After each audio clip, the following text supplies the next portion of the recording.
পাঁচালী পাঠের ভাব অবলম্বন করে দ্বাদশ স্বরবর্ণগুলিকে এক একটি বর্ণনা করতে চলেছি।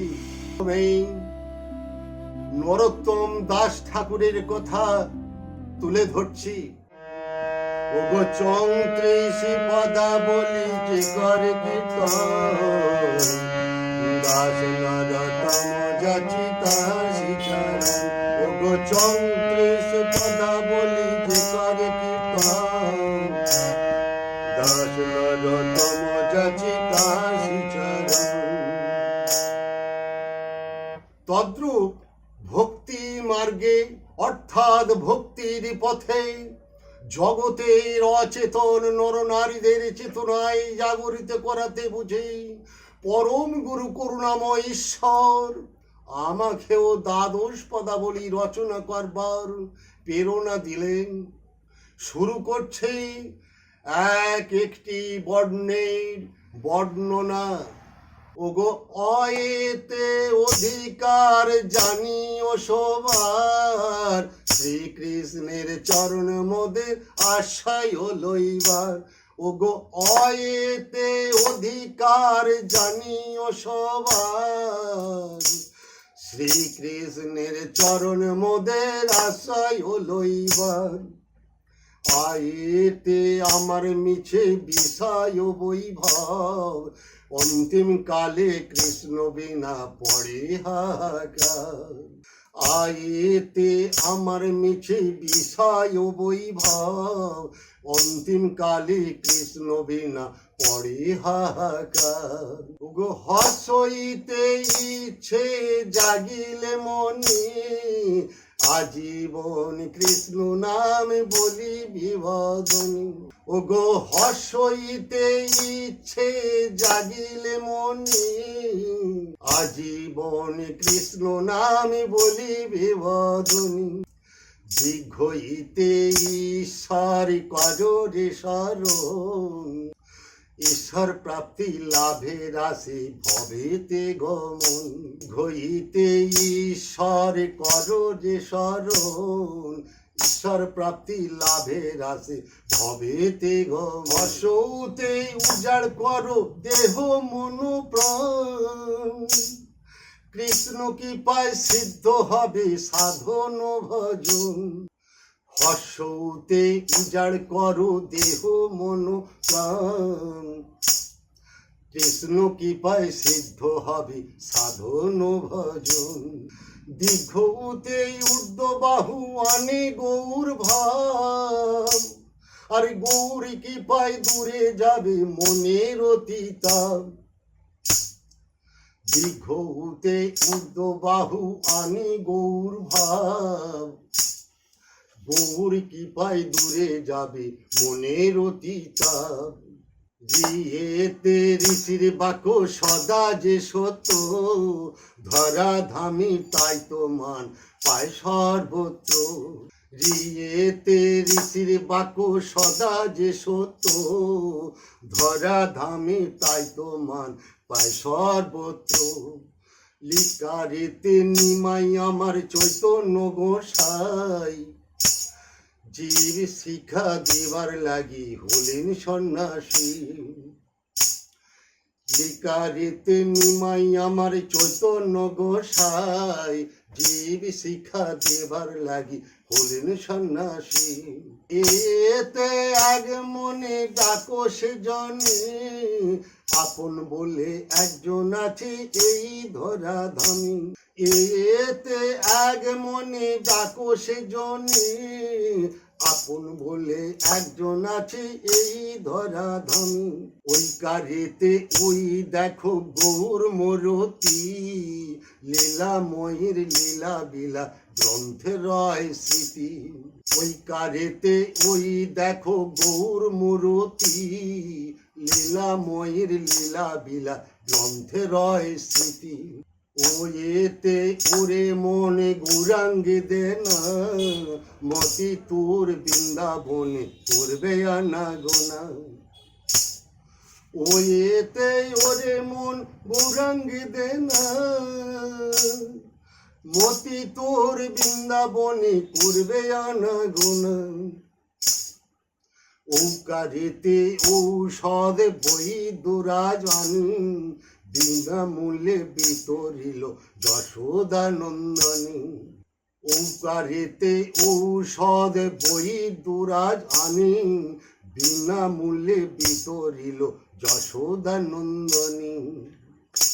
ও গো দ্বাদশ পদাবলী করিলাম রচনা, অনুদাস ভোজনাতে কয় ঈশ্বরী রসনা। ও গো দ্বাদশ পদাবলী করিলাম রচনা, অনুদাস ভোজনাতে কয় ঈশ্বরী রসনা। একবার শ্রীনিতাই গৌর প্রেমানন্দে বলো হরি হরি বল, হরি হরি বল। হয়তো পূর্ব জন্মে কোন সুকৃতির ফল ছিল মোর পাওনা, তাই কি জন্মে মিটাইলেন বিধি মোর মনির বাসনা।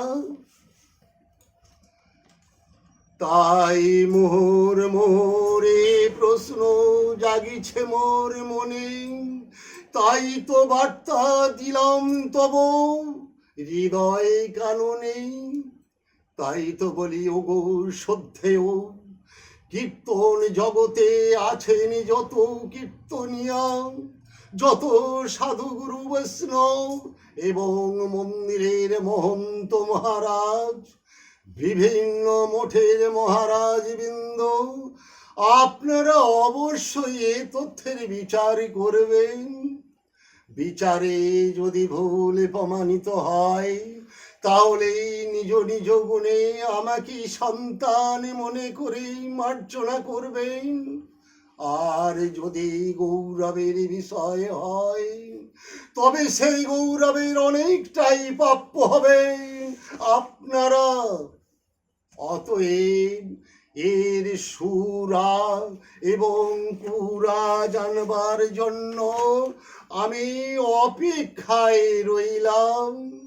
আচ্ছা ভূতনাথ দা, তুমি খুব সুখী আছো, খুব সুখে আছো। তোমার বাড়িতে এসে লাগা যা দেখলাম মনে হচ্ছে তুমি খুব সুখে আছো। তোমার সহধর্মীকে দেখলাম, বাড়িটা এসে লাগার দেখছি ফাঁকা ফাঁকা, কোনো ছেলে পুলে দেখতে পাচ্ছি না, কাউকে দেখতে পাচ্ছি না। শুনেছি নাকি তোমার একটি মাত্র ছেলে। তা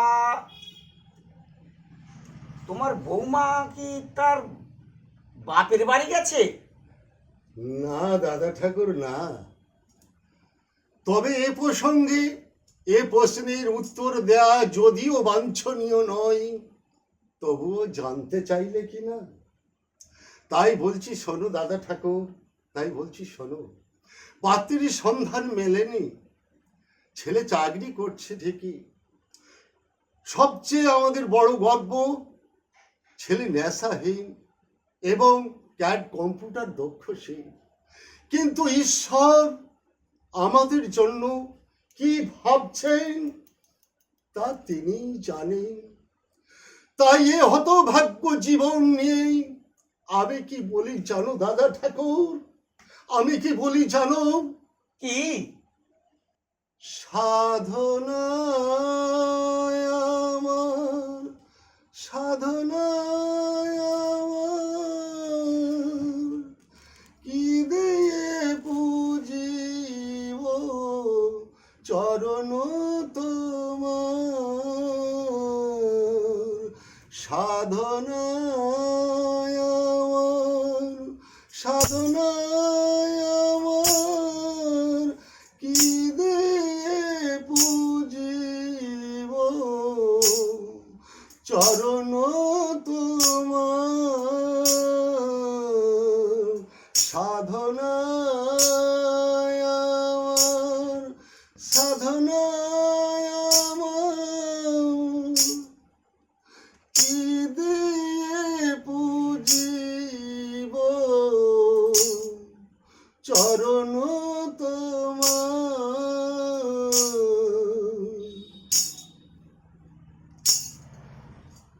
আমার নাই আছে শুধু ভক্তি বল, নয়ন জলে চরণ ধোয়াইয়ে দেব। আমায় চরণ ছাড়া করো না হে, আমায় চরণ ছাড়া করো না হে, তব চরণে অভিলাষী, আমায় চরণ ছাড়া করো না হে। সাধনায় আমার, সাধনায় আমার, কি দিয়ে পুজিব চরণ তোমার। সাধনায় আমার, সাধনায় আমার, কি দিয়ে পুজিব চরণ তোমার।